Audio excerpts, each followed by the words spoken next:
continue burning tonight. People here are used to wildfires. They've destroyed homes and businesses.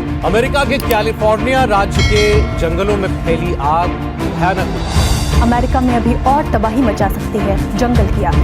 এক সপ্তাহের বেশি সময় ধরে দাবানলে পড়ছে যুক্তরাষ্ট্রের ক্যালিফোর্নিয়া অঙ্গরাজ্যের লস অ্যাঞ্জেলসের বিস্তৃত অঞ্চল। স্মরণকালের ভয়াবহ দাবানলের কবলে যুক্তরাষ্ট্রের ক্যালিফোর্নিয়া অঙ্গরাজ্য। ক্যালিফোর্নিয়ার দাবানলে ঘটে যাওয়া 10টি উল্লেখযোগ্য ঘটনা। আসসালামু আলাইকুম দর্শক। 2025-এর জানুয়ারির প্রথম সপ্তাহ থেকে শুরু হয় ক্যালিফোর্নিয়ার দাবানল। বিশেষ করে লস অ্যাঞ্জেলস এলাকায় 7 জানুয়ারি থেকে দাবানল ছড়িয়ে পড়ে, যা যুক্তরাষ্ট্রের ইতিহাসে সবচেয়ে ভয়াবহ প্রাকৃতিক দুর্যোগ হিসেবে গণ্য করা হচ্ছে। কেননা এই দাবানলে কমপক্ষে 24 জন প্রাণ হারান এবং কয়েক বিলিয়ন ডলারের সম্পত্তি ক্ষতি হয়। পুড়ে গেছে 12,300-রও বেশি স্থাপনা। এই পরিস্থিতিতে যুক্তরাষ্ট্রে ঘটে যাওয়া 10টি উল্লেখযোগ্য ঘটনা নিয়ে আজকের এই প্রতিবেদন।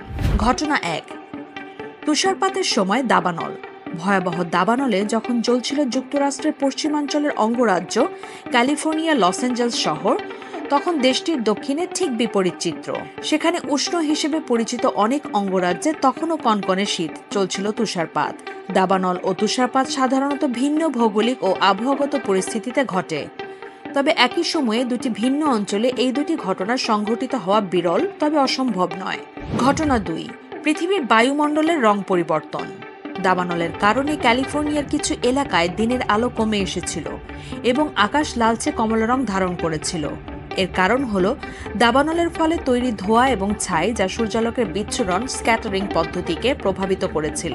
এমন অদ্ভুত দৃশ্য সাধারণত সূর্যাস্তের সময় আরও নাটকীয় হয়ে উঠেছিল। ঘটনা 3, পরিবারগুলোর সংগ্রাম। দাবানলের কারণে অনেক পরিবারকে তাদের বাড়িঘর থেকে নিরাপদ স্থানে সরে যেতে হয়েছে। এই প্রক্রিয়ায় তারা সন্তানদের মানসিক স্বাস্থ্যের দিকে বিশেষ নজর দিয়েছেন, যাতে শিশুরা আতঙ্কিত না হয়। একটি প্রতিবেদনে উল্লেখ করা হয়েছে কিভাবে ওখানকার মা বাবারা তাদের সন্তানদের সামনে শক্ত থাকার চেষ্টা করেছেন, যদিও নিজেরা মানসিকভাবে ভেঙে পড়েছেন। ঘটনা 4, বিপর্যস্ত বিপুল প্রাণী। 2025 সালের ক্যালিফোর্নিয়ার দাবানল বন্যপ্রাণী ও পোষা প্রাণীদের উপর গভীর প্রভাব ফেলেছে। দাবানলের কারণে অনেক প্রাণী তাদের আবাসস্থল হারিয়েছে এবং খাদ্য ও পানির সংকটে পড়েছে। বিশেষ করে লস অ্যাঞ্জেলসের শত শত পোষা প্রাণী উদ্ধার করা হয়েছে। আগুনের প্রভাবে প্রাণীগুলো রাস্তায় চলে এসেছিল। ফ্রেন্ডস অফ নর্মি নামে বিড়াল উদ্ধার সংস্থার প্রতিষ্ঠাতা ল্যাডান ডেবিয়া জানান, অনেকের সহায়তায় শত শত প্রাণীকে উদ্ধার করা হয়েছে। তিনি আরও জানান, প্রাণীদের উদ্ধারে সবাই যেভাবে এগিয়ে এসেছে তা অবিশ্বাস্য। আমরা প্রাণীগুলোর চিকিৎসা করছি। এদের মধ্যে অনেক প্রাণী আগুন থেকে তৈরি দূষিত বায়ু থেকে নিরাপদ হতে গিয়ে আঘাতপ্রাপ্ত হয়েছে। ঘটনা 5, বজ্রপাতের অনুপস্থিতি। যুক্তরাষ্ট্রের ক্যালিফোর্নিয়ার প্যালিসেডস অঞ্চলে ভয়াবহ দাবানলের সূত্রপাত নিয়ে নানা গবেষণা শুরু হয়েছে। এর মধ্যে একটি উল্লেখযোগ্য বিষয় হলো, সাধারণত দাবানলের সূত্রপাতের একটি বড় কারণ বজ্রপাত হলেও 2025 সালের ক্যালিফোর্নিয়ার দাবানলের ক্ষেত্রে বজ্রপাতের ভূমিকা ছিল না বলে তদন্তকারীরা মনে করেছেন। ঘটনা 6, পালিয়ে না যেয়ে দাবানলের বিরুদ্ধে লড়াই করে পেরেজ নামক একজন 34 বছর বয়সী একজন কাঠমিস্ত্রি। দাবানলের আগুনের শিখা প্রায় তার বাড়ির বেড়া জ্বালিয়ে দিচ্ছিল। ধোঁয়ায় দম বন্ধ হয়ে যাচ্ছিল, তার পা অসাড় হয়ে পড়েছিল। এত কিছুর পরেও পেরেজ তার বাড়ি ছাড়তে রাজি হননি। পেরেজ তার সম্পত্তি এবং এল মেলিনো এভিনিউর পাশের প্রতিবেশীদের বাড়িঘর নিরাপদ করার চেষ্টার উপর জোর দিয়েছিলেন, কিন্তু তার কাছে বাগানে পানি দেওয়ার মতো পাইপও ছিল না।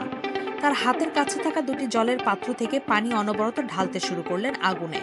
ঘটনা 7, লস অ্যাঞ্জেলসে দাবানলের মধ্যে লুটপাট। বিবিসির প্রতিবেদনের মতে, দাবানলে পুড়তে থাকা এলাকায় চুরি ও লুটপাট চালানোর ঘটনা হয়েছে। অন্তত 39 জনকে আটক করেছে আইন শৃঙ্খলা রক্ষাকারী বাহিনীর সদস্যরা। পুলিশের পক্ষ থেকে সতর্ক করে বলা হয়েছে, ইতিমধ্যে যারা দাবানলের আগুনে সবকিছু হারিয়েছে তাদের অসহায়ত্বের সুযোগ নিয়ে আর ক্ষতি করবেন না। ঘটনা 8, আগুনের শিখার মধ্যে অক্ষত বাড়ি। 2025 সালের ক্যালিফোর্নিয়া লস অ্যাঞ্জেলসে ভয়াবহ দাবানলের সময় আশেপাশের সবকিছু পুড়ে গেলেও কিছু বাড়ি অক্ষত ছিল। উদাহরণস্বরূপ, প্যাসিফিক প্যালিসেডস এলাকার ডেভিড স্টেইনারের বাড়িটি আগুনের লেলিহান শিখার মধ্যেও অক্ষত ছিল। ঘটনা 9, দাবানল থেকে বাড়িঘর নিরাপদ করতে পেরে উচ্ছ্বসিত লস অ্যাঞ্জেলসের একজন চিকিৎসক ব্রেইন সার্জন গ্রিফিথস বিবিসিকে জানান, দাবানল মোকাবেলায় গত 15 বছর ধরে তিনি প্রস্তুতি নিয়েছিলেন। ক্যালিফোর্নিয়ায় লস অ্যাঞ্জেলসের পশ্চিমাঞ্চলের শহর মালিবুর বাসিন্দা গ্রিফিথস। তার ছেলে এবং এক প্রতিবেশী কর্তৃপক্ষের সরে যাওয়ার নির্দেশ উপেক্ষা করে প্যালিসেডস থেকে ধেয়ে আসা আগুন নিয়ন্ত্রণে রাখতে কাজ করেছেন ততক্ষণ পর্যন্ত, যতক্ষণ না জরুরি পরিষেবা তাদের কাছে পৌঁছাতে সক্ষম হয়েছে। প্রায় 12 ঘন্টা ধরে জ্বলন্ত বস্তুর উপর বৃষ্টিপাতের মতো পানি ছড়িয়েছেন তারা। টানা প্রায় 1 সপ্তাহ ধরে নিজেরাই এমন উদ্যোগ নিয়ে কাজ করে বাড়িঘর নিরাপদ করেছেন 3 জন। ঘটনা 10। বাতাসের তীব্রতা। ক্যালিফোর্নিয়ার দাবানলের সময় সান্তা আনা বাতাসের তীব্রতা উল্লেখযোগ্য ছিল। আবহাওয়াবিদ ড্যানিয়েল এহরেসম্যানের মতে 7 জানুয়ারি রাতে দমকা হওয়ার গতি ঘন্টায় 160 কিলোমিটার পর্যন্ত রেকর্ড করা হয়েছে। এই ছিল 2025-এর ক্যালিফোর্নিয়ার দাবানলে উল্লেখযোগ্য ঘটে যাওয়া 10টি ঘটনা।